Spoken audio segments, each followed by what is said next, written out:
Right off the bat, I want to make it clear that I am not a shill or an apologist for China or Russia. What I would be, in its most raw and civilian form, is a fighter of media bias. For those unaware, I am a Filipino living in Japan for the past 16 years, and I was not originally interested in politics.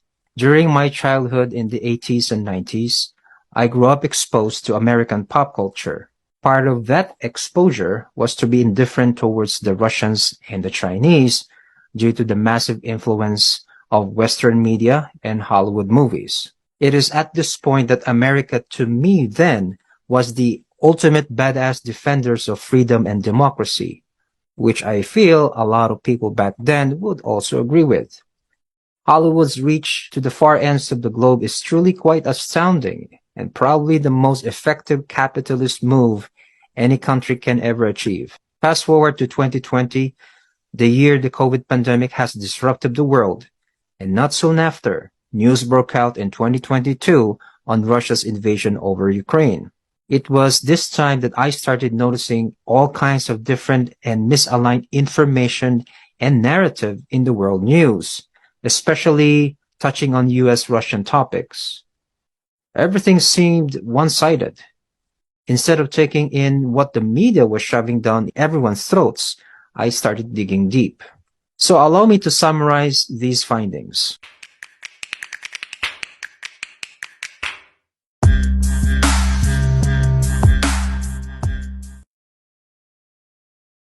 First, I notably discovered that the crisis in Ukraine escalated drastically in 2014 when the CIA and the British MI6 staged a regime change through a massive and violent revolution that overthrew a pro-Russian president named Yanukovych, and they replaced him with Western ones like Poroshenko and Zelensky.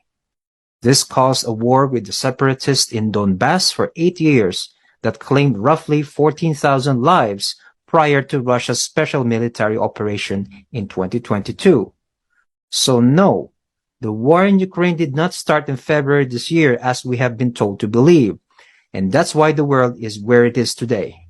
Together with this information, I learned about the unnecessary expansion of NATO after the Cold War in 1991 and how they have been deliberately poking the bear or provoking Russia, especially by using Ukraine as a military bulwark by means of training and arming the Ukrainians after the Maidan Revolution in 2014.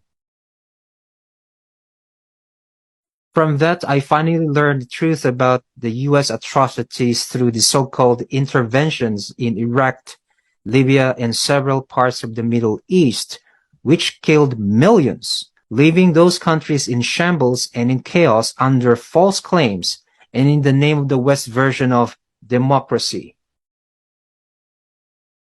I remembered how the Americans also took hold of the Philippines before and after World War II. They committed all sorts of human rights violations, manipulated our government, took advantage of our natural resources, and practically brainwashed the population into believing that they are our saviors, despite the bad things they did. And since I live in Japan, I also learned that after World War II, Japan has been under American control. To this day, Japan holds the biggest U.S. military presence in the world, with roughly 56,000 American troops and 124 active military bases scattered throughout the country, especially in Okinawa, hence the constant local protests on U.S. personnel for abusing the locals. Unbeknownst to most people, the U.S. has appointed a Japanese imperial war criminal, Kishi Nobusuke, who was Shinzo Abe's grandfather, to be the prime minister after the war.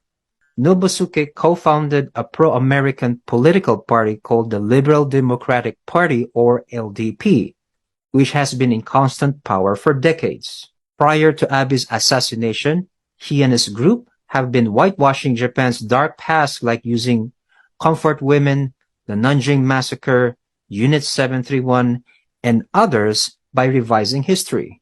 Shinzo Abe was also trying to revive Japan as an imperialist and fascist state under U.S. control. Regardless of this, I do not condone his death.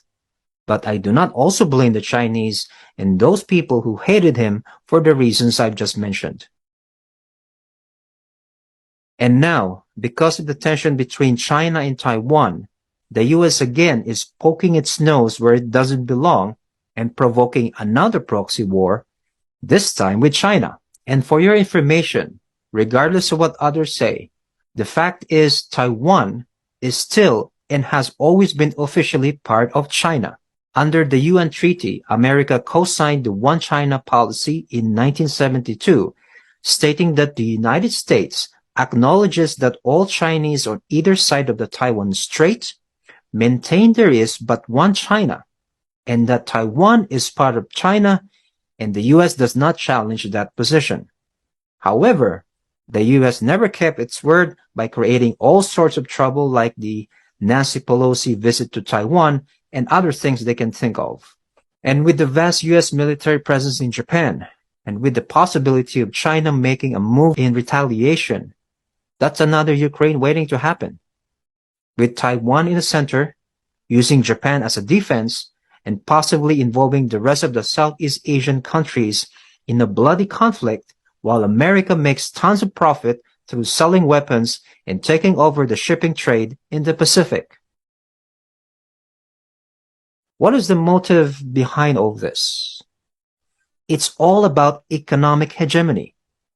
The US will not hesitate to maintain its economic power and eliminate competition by any means necessary, either by regime change, proxy wars, economic destabilizations, etc. With all this evidence, the US doesn't seem to believe in a multipolar world where it shares power and resources with others, unless they are under its umbrella or have the same exact principles. Oh, hell no! As a side note, the US should at least channel some of that military budget, currently at $801 billion, into its public health care, because the US government does not provide health benefits to citizens or visitors. Help me! Help me! Or even better, their student loan debt, currently at $1.6 trillion as of June 2022.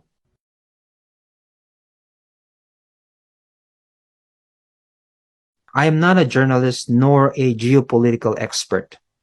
What I do have is intolerance for media bias and manipulation. What I aim for is to provide everyone access and view of the bigger picture with my own personal time and resources.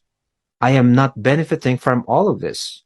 In fact, I have put myself in a lot of dangers and risks because those who speak about the truth or against the usual narrative of the mainstream media and the government will either be censored, deplatformed, demonetized, canceled, or worse. Anything just to shut you up. And this is democracy?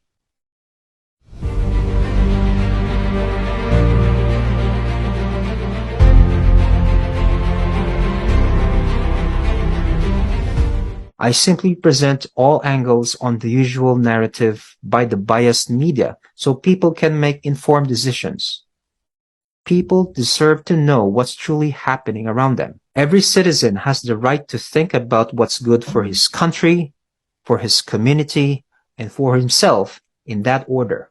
However, it is human nature to be selfish, to look out for what's best for oneself first. Everyone is not always capable of thinking logically, maybe due to bad experiences, financial issues, or personal problems. Humans are innately emotional beings. We become highly emotional very easily, which lead to ill-informed opinions and decisions. People haven't got a clue how easy their lives are until something bad happens to them. So, in everything that you do, read or say, think twice, take a step back, and form your own opinions on your own terms. Take back your will and power for critical thinking.